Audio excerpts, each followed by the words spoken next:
Episode 1: The Whispers from the Cellar. Night descended, swallowing the secluded countryside in a cold, damp mist. The three of us, with our backpacks heavy with electronic equipment, stood before a dilapidated wooden house. It rested alone atop the hill, its broken windows like dark, empty sockets, staring into the void. This house, known by a name the locals dared not speak, was where the tale of a family's unsolved disappearance had been buried for over 90 years. We managed to pick the lock of the main door with a thin wire. The moment the door groaned open, an icy, bone-chilling gust of air blasted into our faces, carrying the scent of dampness, dust, and something else, something acrid and indescribably foul. We, a skeptical investigator, a sensitive psychic, and a technical expert, began our work. The light from my flashlight swept across the large living room, where the furniture was still intact, covered with a thick layer of historical dust. It was as if the former occupants had simply stood up and walked out of their lives. The infrared camera was set up in the corner. The electronic voice phenomenon, EVP, recorder was activated. The silence was deafening, broken only by the frantic drumming of our own heartbeats. The psychic, Sarah, suddenly froze like a statue. She needed no instruments. She was the antenna for the inexplicable. "It's so cold," she whispered, her voice trembling. "It's not the temperature, it's death." The technical thermometer in Marcus's hand flashed an alarm. The temperature at Sarah's location had suddenly dropped by more than 5 degrees Celsius. In that instant, the EVP recorder began emitting sound, not white noise or static, but a series of fragmented, unintelligible whispers. The small, eerie voice sounded like the stifled crying of a child, emanating from beneath the floorboards. All three of us looked down at the old planks. This was the entryway to the cellar. We cautiously descended the decaying wooden steps. The space in the basement was low, damp, and reeked of the unpleasant stench of earth and stale water. It was here that the cold became truly horrific. It seemed to possess weight, pressing down on our chests. In the deepest, darkest corner of the cellar, obscured by cobwebs and filth, we found an object, an old wooden cradle, its peeling white paint long neglected. It was gently rocking, even though there was no breeze whatsoever entering this enclosed space. Sarah sank to her knees, her eyes welling up. "They were here," she choked out. "She is crying because of loss." Marcus, despite his spine-tingling terror, tried to maintain his composure, checking his handheld camera. He had been recording continuously for the past few minutes. As he rewound the footage of the cradle, a detail that made our blood run cold appeared. A faint, blurred shape, seemingly the figure of a woman bending over the cradle, flashed across the lens for a fraction of a second. Simultaneously, the whispers on the EVP turned into a horrifying, savage, and hateful snarl, like something that had been awakened. "Quickly, we need to get up," I shouted, my absolute terror finally overcoming my skepticism. We hurried back up the stairs. Just as Marcus reached for the cellar doorknob, a thunderous, dreadful sound erupted. The heavy wooden door slammed shut automatically, creating a terrifying impact that echoed throughout the enclosed basement. We were locked in. 4 frigid, pitch-black dirt walls, and an invisible, malevolent presence surrounding us. The whispers were now right next to our ears, This house did not want us to leave. Episode 2. The Bloody Portrait. Trapped in the suffocating darkness, the hostile snarling from the void echoed, driving us nearly mad. I slammed my shoulder against the heavy wooden door, but it wouldn't budge. It seemed as though some invisible force was barricading it. "Don't waste your energy," Marcus gasped, the dim light from the last working headlamp on his helmet flickering across our faces. "The door is locked from the outside, or by something else." Sarah, the psychic, trembled, clinging to the damp wall. She didn't scream, but her fear was more chilling than any shriek. "She doesn't want us to leave." "Not her, it's him," she whispered, her voice hoarse. "The man. The one who did all this." We decided we couldn't stay put. We began searching for another way out. The cellar was just a small maze of dark corners and dilapidated wooden crates.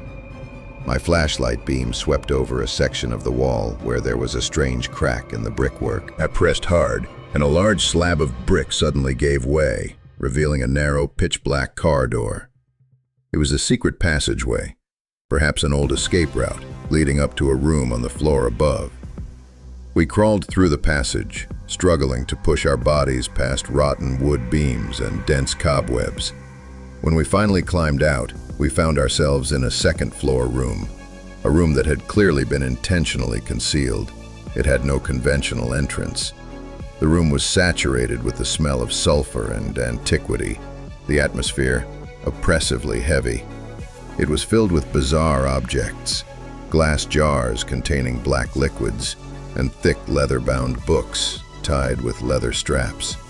And on the opposite wall, hanging eerily, was a collection of old, carefully framed portraits. But the most frightening aspect was their condition. Every single face had been viciously torn, ripped, and scattered with horrific scratch marks. I moved closer to one portrait. It was the image of a young woman with wide eyes, seemingly drawn in haste. Her face was shredded, but what made me shudder was that the scratches appeared to be wet. I reached out and touched it, and my finger was coated with a thick, dark red substance. It looked exactly like fresh blood. "It can't be," Marcus muttered, his scientific skepticism fighting a desperate internal battle. "It must be old oil paint, degraded over time." "No, it's not," Sarah screamed, standing before another portrait, that of a middle-aged man with cold eyes. "He used them, used their souls to keep himself immortal. This is where he trapped their memories and their rage."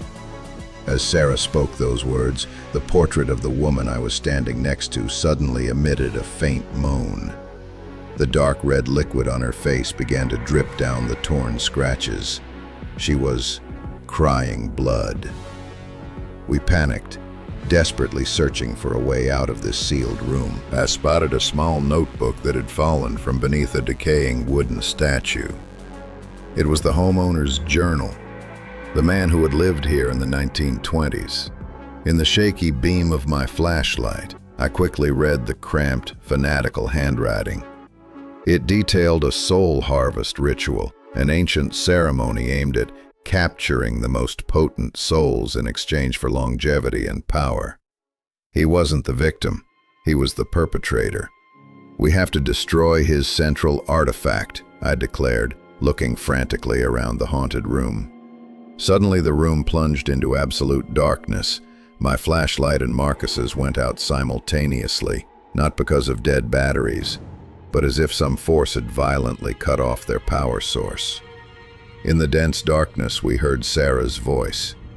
It was no longer her voice. It was raspy, deep, and utterly malevolent, identical to the snarl we heard in the cellar. "You will never, ever leave this place." At the same moment, a startling, dreadful explosion of sound occurred. All the old light bulbs, even the ones that had been long dead, in the room and throughout the house, simultaneously shattered, one after another. Sharp shards of glass flew everywhere, and a dry, maniacal laugh echoed through the corridors, signaling that we were no longer alone. The hunt had begun, and we were the prey. Episode 3: The Master's Curse. Complete darkness consumed the secret room. Sarah's voice, distorted into a deep, terrifying sound, continued to echo. "You have trespassed. You shall remain here forever, companions to my silent souls." Marcus and I, amidst the chaos, had to rely on each other to regain composure. "That's not Sarah. That's him, the spirit of the homeowner controlling her," I yelled, trying to locate her in the pitch black. Marcus switched on his smallest backup light, its feeble glow barely enough to reveal Sarah, who was convulsing violently. Her eyes rolled back, her face twisted in both pain and malice. The ground, the cursed ground. I recalled what Sarah had said in the cellar and the journal pages I'd just read. He needs to keep the central artifact intact to maintain his power and trap the other souls. We have to find it. According to the journal's brief entry, the artifact had to symbolize the binding of souls and was usually placed in the highest or most secretive location. Marcus's flashlight beam landed on the rotten wooden statue I had retrieved the journal from. The statue depicted a gaunt man chaining a small effigy with a leather rope. "Smash it," I screamed. Marcus hesitated. He was a man of reason, but he had no other choice. He kicked the statue forcefully. The rotten wood shattered, and from within dropped a small, jet-black metal box. The moment the box hit the floor, a supernatural fury erupted. Sarah let out a piercing shriek, as if her body was being torn apart. Simultaneously, the room began to shake violently. Not an earthquake, but the sheer rage of an invisible entity. From gaps in the wall, a thick, black, viscous liquid began to ooze out, clinging to the floor and rapidly spreading toward us. We understood this was our only chance. I grabbed the frigid metal box, and at the same moment, Marcus seized Sarah. "Get out of here." We scrambled out of the secret room through the old passage, chased by the roars and angry whispers of countless trapped souls. The ground floor was utterly transformed now. The darkness was absolute, and from every corner, faint trembling figures began to materialize, the victim souls the homeowner had imprisoned. They weren't attacking us, but they formed a wall of despair and agony, trying to block our path. We sprinted toward the front door. All the while, I used an old crowbar found in the cellar to pry open the metal box. The power that contained the spirits was formidable. It was only minutes until dawn. Finally, I pried the box open. Inside were not bones or spells, but an old, stopped pocket watch and a lock of curly hair. Without hesitation, I stomped hard on the watch and the hair with my heel. In that instant, everything stopped. The snarling ceased. The hazy figures vanished like mist. Sarah collapsed onto the floor, conscious, gasping for air, and utterly exhausted. The first light of dawn, though a weak sliver, shone through a broken window, piercing the inner darkness of the house. We rushed out of the Blackwood house, not daring to look back. When we reached the lawn, all three of us collapsed onto the ground, breathing the fresh air. The house in the sunlight looked just like any other ordinary old structure. But the escape was not complete. As Marcus reviewed the final footage, he discovered something chilling. While I was destroying the box, Sarah, still under the spirit's influence, had managed to slip a small, sharp piece of the shattered metal box into her jacket pocket. The spirit of the homeowner was not entirely destroyed. He had found a bridge, a fragment of the artifact, and a new host. We looked at Sarah, resting with her eyes closed. She had carried something back from that house, a seed of malice. Our ghost hunting adventure had turned into a pursuit, and I knew this was just the beginning of Shadows of America. Episode 4, The No Vacancy Hotel. Following the horrific events at the Blackwood House, our team had changed. Marcus, the skeptical technician, now believed in the irrational. I, the lead investigator, realized that being hunted was very real. And Sarah, she was eerily silent. The small metal fragment in her jacket pocket was a chilling reminder of the persistent threat from the homeowner. We drove our black van along the legendary, forgotten Route 66. This road held countless American ghost stories and tragedies. Our next stop was the Coronado Hotel in Arizona, a dilapidated old motel abandoned since the 1950s after an unsolved mass murder. The sun had set by the time we arrived. The hotel looked like a chalk-white skeleton under the moonlight. The windows were smashed, the vacancy sign had fallen to the ground, and the air carried the scent of decay and despair.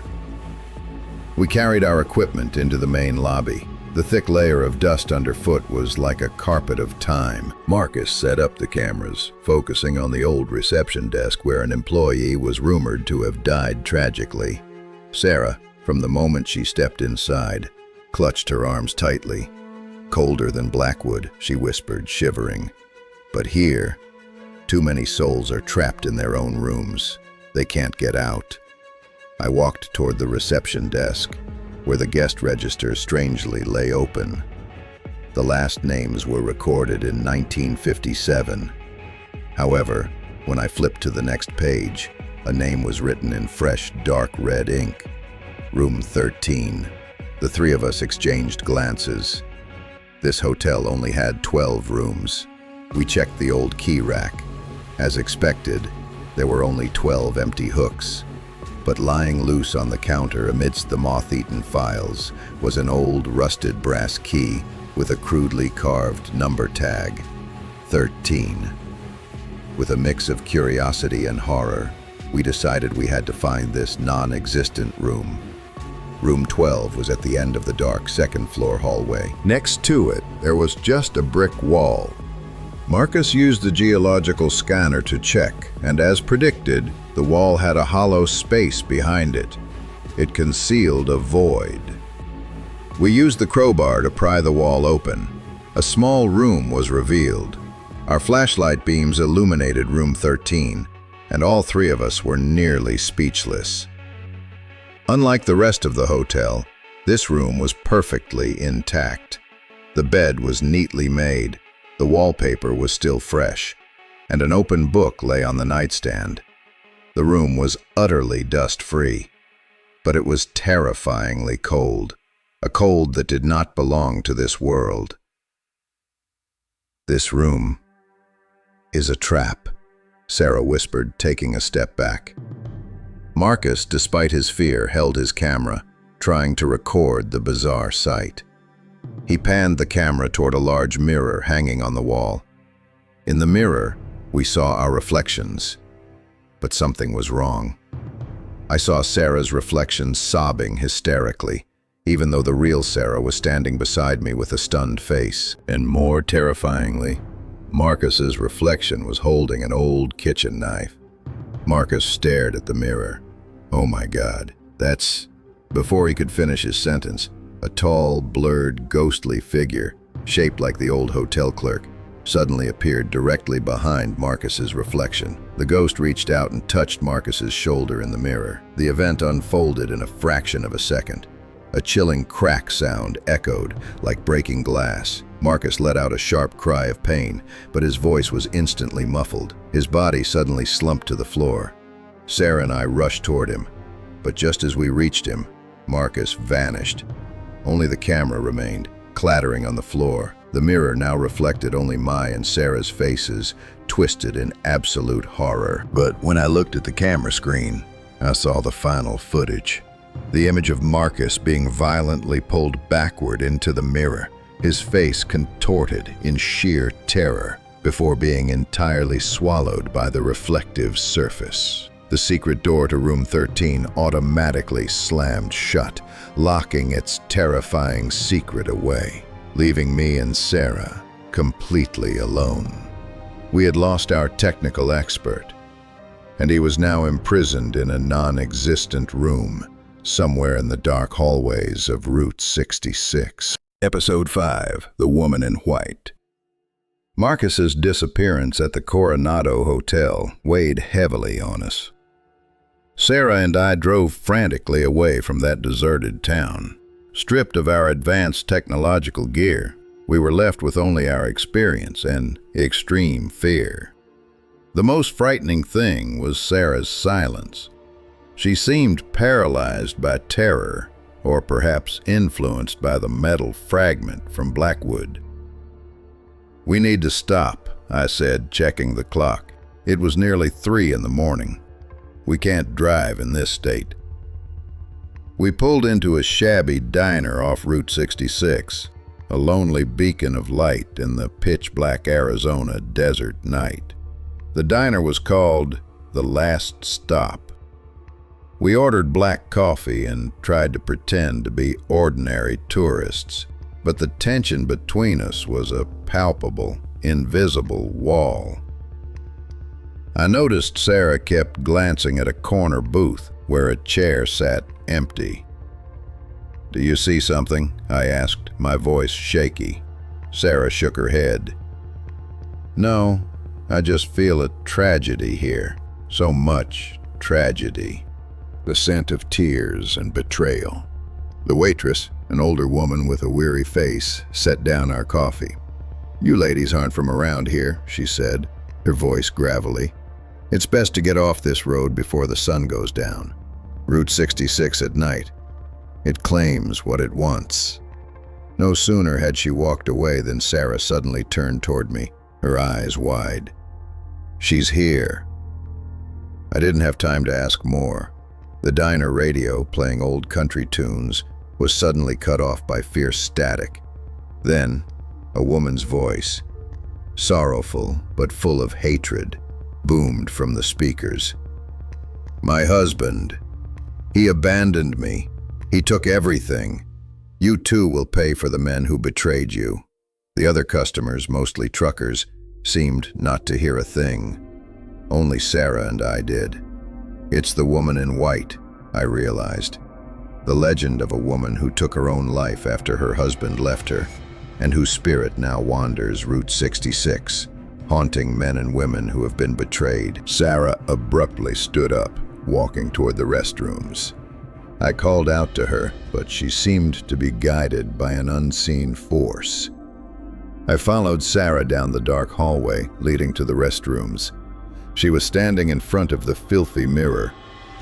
"She's talking to me," Sarah murmured, staring at her reflection. "She says she needs help. She needs a body to search for the one who betrayed her." Instantly, I recognized the danger. This spirit didn't want help. She wanted possession. "Sarah, step back."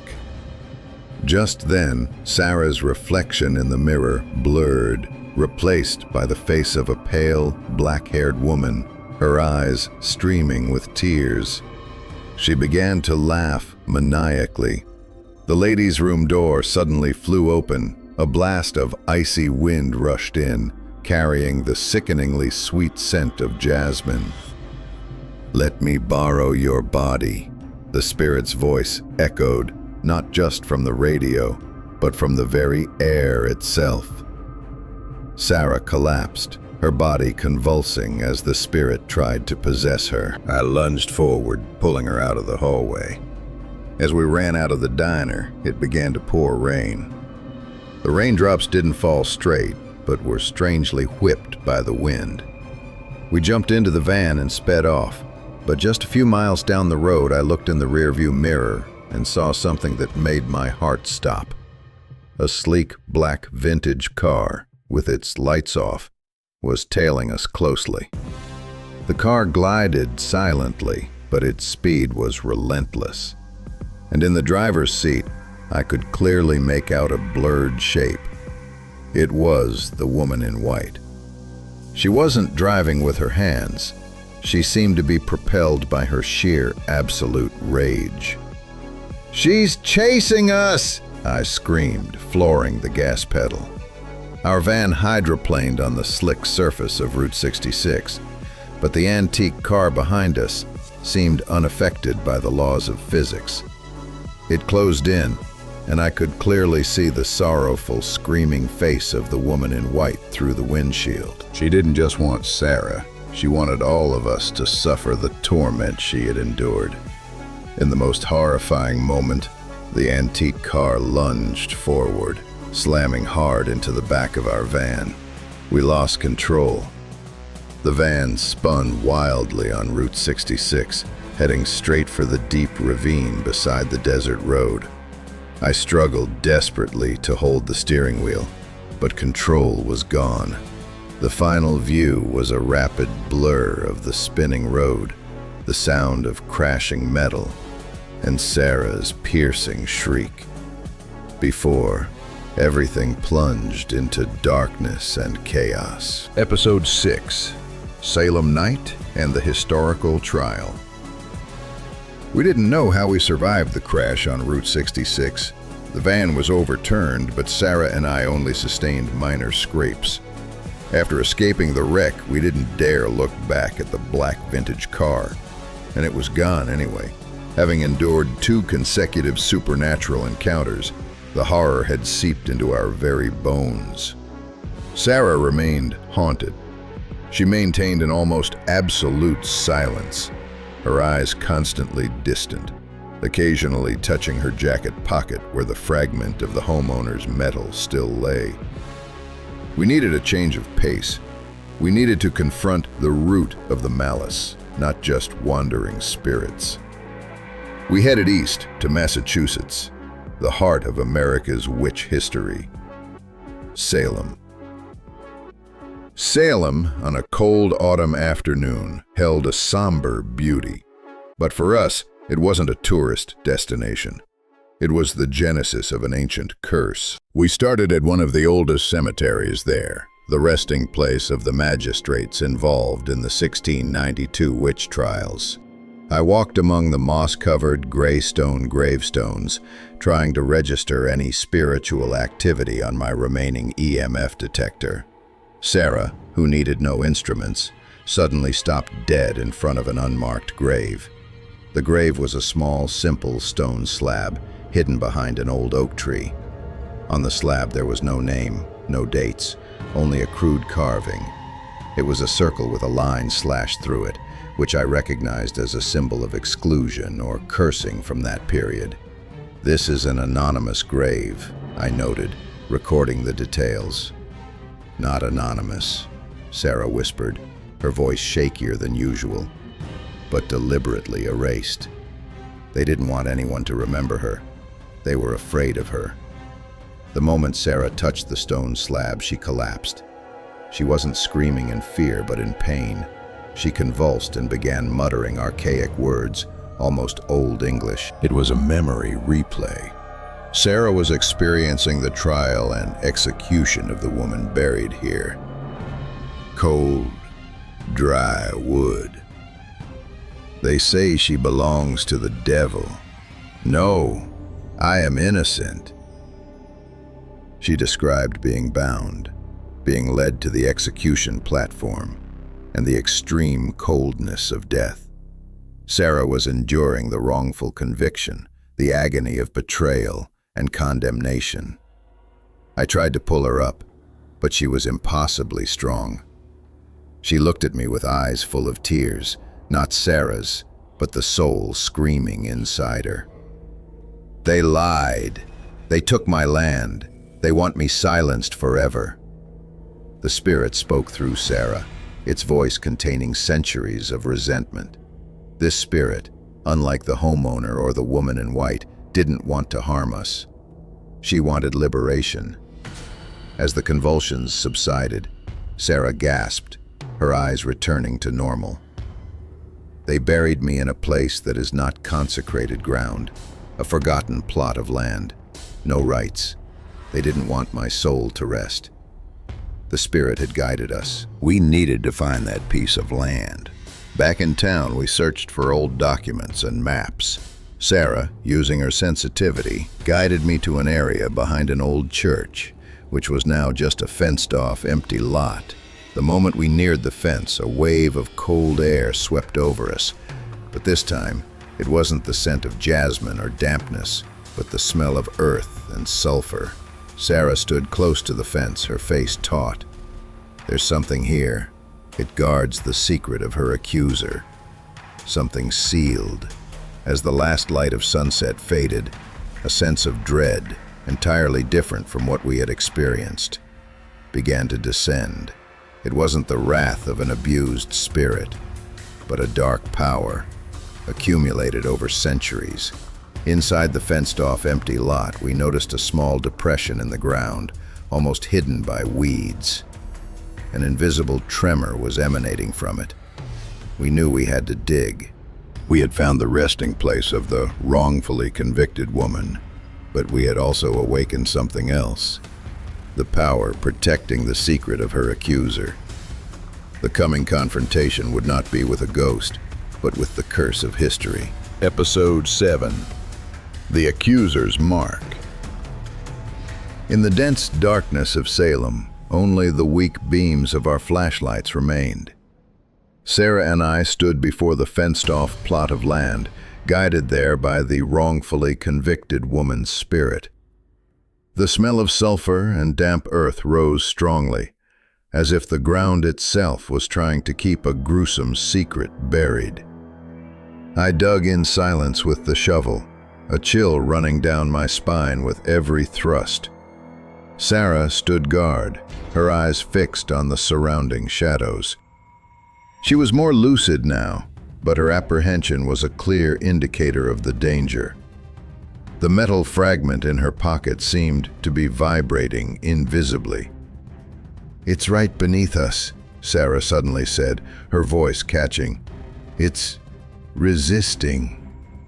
No sooner had she spoken than a sudden, icy vortex of wind erupted, swirling dust and dry leaves into a ghostly spiral. I felt something invisible tugging at my arm, trying to stop me from digging deeper. Finally, the blade of my shovel struck something hard. After clearing away the dirt, we saw a small wooden chest, tightly sealed with rusty iron bands and covered in old, intricate carvings. This was the sealed artifact Sarah had mentioned. The moment I touched the chest, the air became so heavy it was difficult to breathe. Sarah collapsed, clutching her head with both hands. Images. I see. A man in black. He's the judge. He accused her to take her land. He used a spell to seal the truth. Sarah groaned, as if those painful memories were tearing at her mind. We understood that this was not just historical evidence. This was something imbued with the malice and spiritual power of the judge. A man long dead, but whose spirit remained, guarding his secret. We used a rock and sheer force to pry the chest open. Inside, we found a small glass vial filled with a murky black liquid and an old parchment scroll. But just as the flashlight beams hit them, a roar echoed from beyond the physical world. The old oak tree nearby began to writhe. A tall, blurry shadow, dressed in the dark attire of the 17th century, suddenly manifested directly in front of us. It was the judge, the accuser. His face had no eyes, only two deep, empty black sockets, and a look of malicious, sneering triumph. "You have made a terrible mistake." His voice resonated in our minds, not through our ears. "You wish to unleash the truth, and now you shall be imprisoned with it." The judge raised his hand. The black liquid from the glass vial began to vaporize and spread through the air. Sarah screamed, "He's using illusions! Don't look into his eyes!" It was too late. Instantly, I saw myself in another room.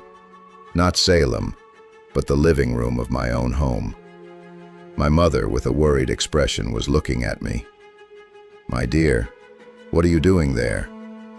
"Why won't you come home?" my mother said. I tried to touch her, but my hand passed through the air. It was an illusion. The judge was using my fear and affection to paralyze me.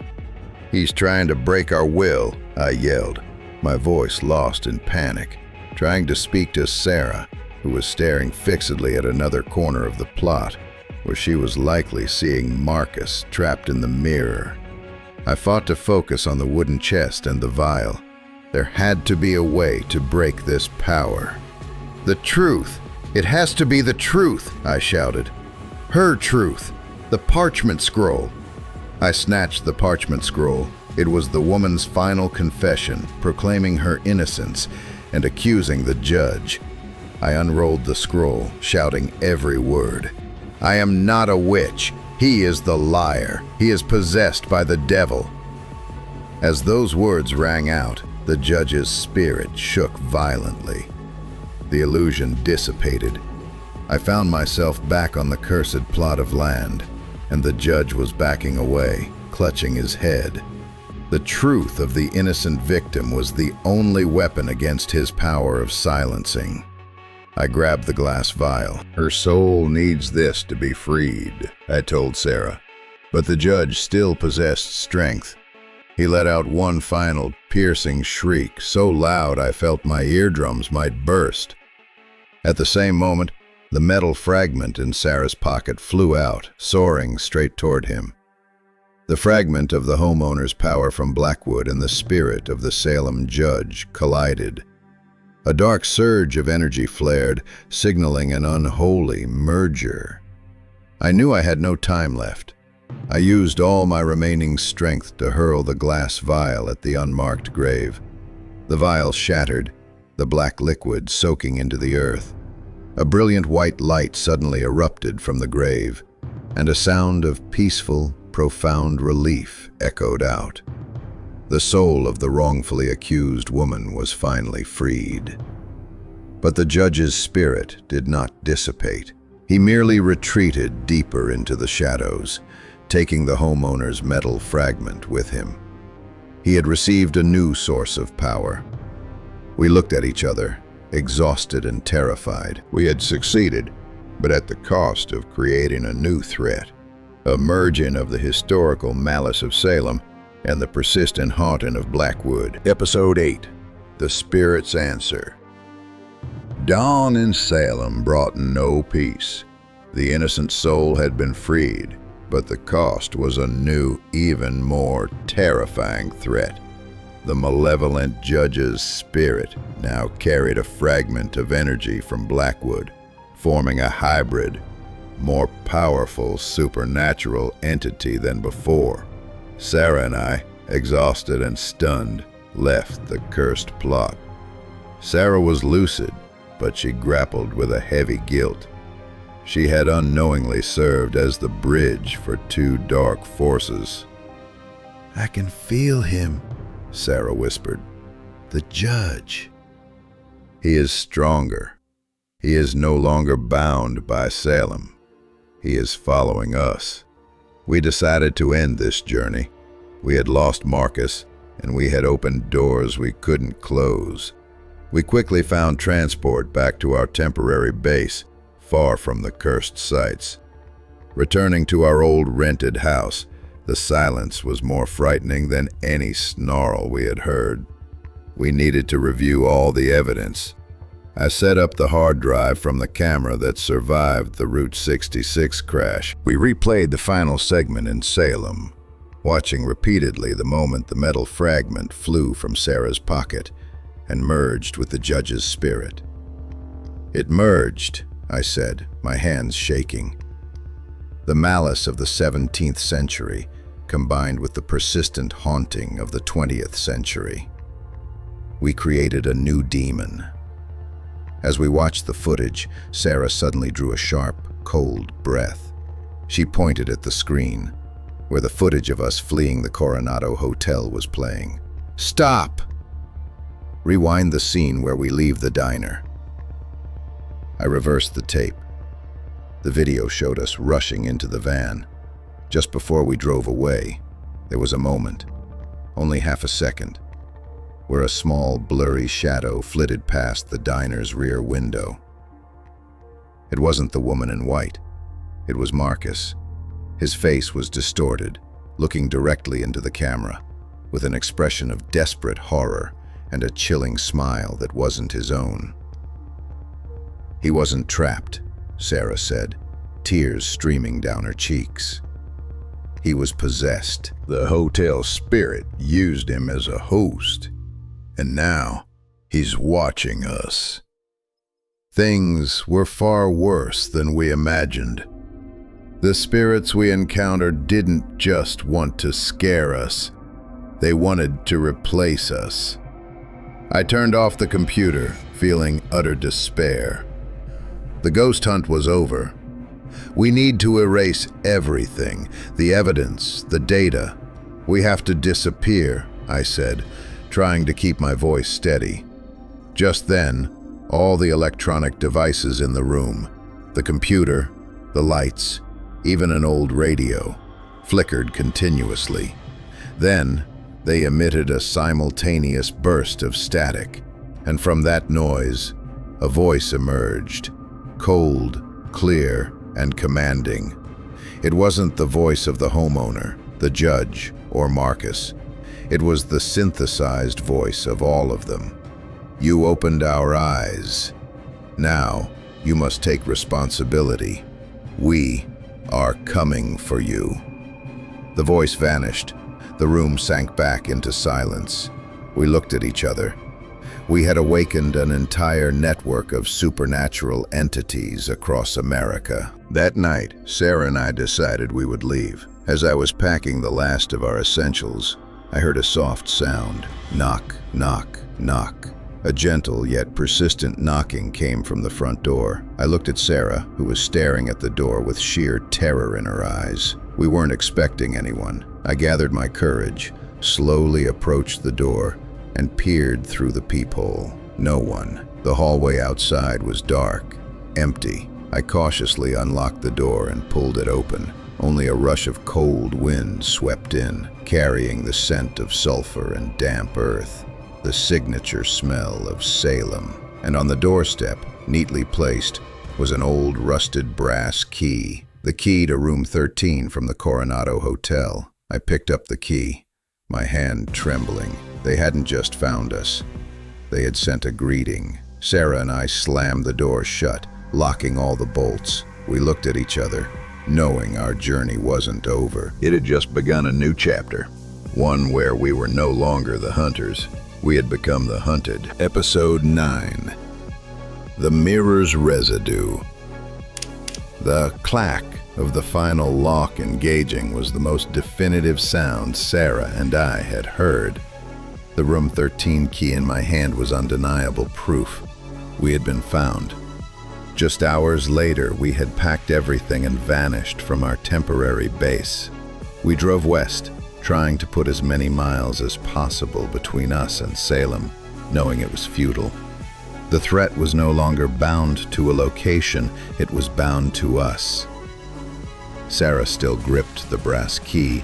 It felt hot in her hand, like a conductor for the hotel spirit's power. "He wants me to see," she whispered, her voice hoarse with fear. "He wants me to see what Marcus is seeing, like a screen." We rented a cheap, dilapidated room in a remote roadside motel, a place completely nondescript. We decided we needed to confront the entity possessing Marcus to find a way to free him. In the frigid motel room, Sarah placed the key on the table. I shone a flashlight directly onto it, trying to look for any physical signs. "If it's a mirror," I said, staring at the key, "it's a gateway. This key is what activates it." Sarah closed her eyes. "I feel the light." "No, not light. It's reflection." Many mirrors, many rooms, and Marcus. She reached out and touched the key. Instantly, her body gave a slight involuntary spasm. She began to describe the vision. I see him. He's standing in room 13. The room is distorted. The walls are peeling, but the mirror is intact. He is talking to himself, but not in his own voice. He says that the hotel spirit is feeding its hunger with Marcus's despair. We needed a reflective object to establish a temporary gateway, but we couldn't use a mirror, not after what happened to Marcus. I looked around the room. On the wall hung a cheap landscape painting, protected by a thin, old pane of glass. We carefully removed the glass. It was a cloudy, imperfect, reflective surface. Sarah placed the key on the glass pane and focused. I turned on the last remaining audio recorder and infrared camera. The moment Sarah closed her eyes, the glass pane suddenly grew cold. A thin layer of mist appeared on the surface, and within that fog, an image began to form. It was room 13, but everything was upside down. The bed floated on the ceiling, and the large mirror was on the floor. In the center, Marcus was huddled, his face gaunt, his eyes hollow. But it wasn't just an image. Marcus's voice, weak and desperate, cut through the static. "Help me! I'm trapped. He won't let me sleep." Immediately, the tall, blurred figure of the old hotel clerk spirit appeared behind Marcus in the reflection. He leaned down, whispering something into Marcus's ear. "You must be silent. You are mine." Sarah gasped, a stream of blood trickling from her nose. She was under too much strain. I yelled into the glass pane, "Spirit, you broke the rules. You possessed a host. Let him go." The hotel spirit looked straight at us through the glass, even though he was in another dimension. His face was emotionless, but his sneering smile was utterly terrifying. He did not speak, but Sarah conveyed the message. He says, "You are not the police of the afterlife. He is a gift, just like the gift you created in Salem." Then, the dreadful moment occurred. The image of Marcus in the glass suddenly lifted his head. His desperate face vanished, replaced by a wide, ear-to-ear grin, exactly like the smile we saw in the video. He raised his hand in the reflection, but it wasn't a gesture for help. It was a gesture of welcome. "Come here. We can stay here together forever. All of you." Simultaneously, the metal fragment from the homeowner, the one the judge carried away, appeared. It wasn't in Salem. It was in our motel room. The metal piece suddenly flew from the corner of the room, slamming hard into the glass pane. Smash! The glass shattered into hundreds of tiny pieces, and an intensely cold blast of air hit us. Sarah screamed in pain, and I just managed to cover my head. When I looked up, everything was back to normal. But on the table, there was no key or glass shards. Only a small puddle of water, condensed from the earlier fog. And on the surface of the table, the water had automatically formed a word. Just one word, written in that icy liquid. Family.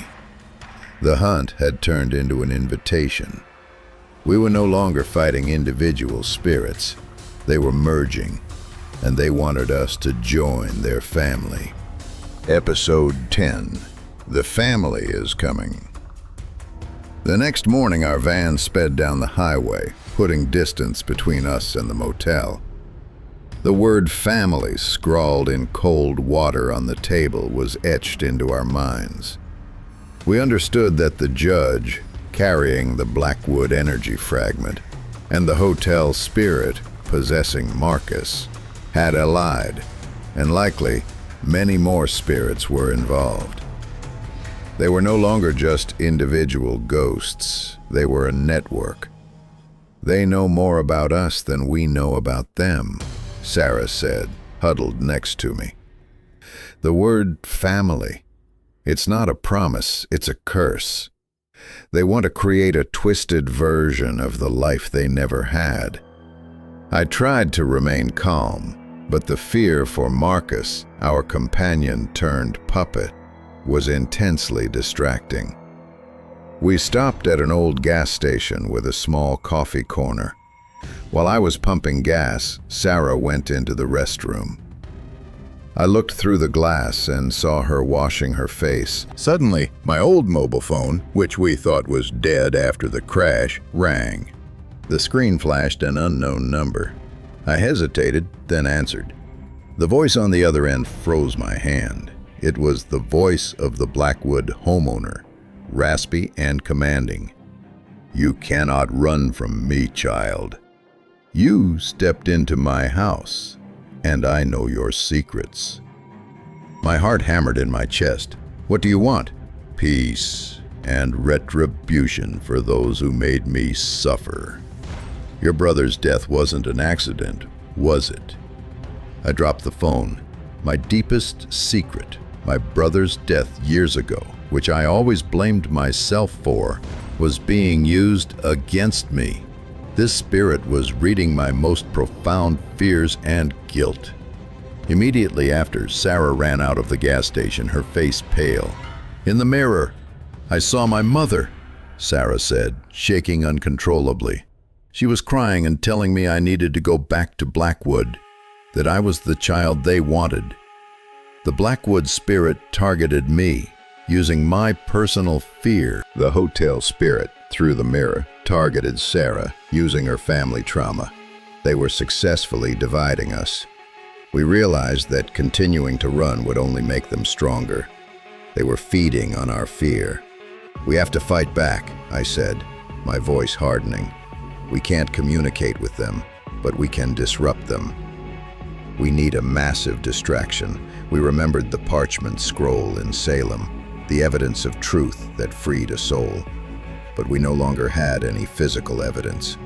"Light," Sarah suddenly said, looking up at the midday sky. "We escaped every place when the dawn came.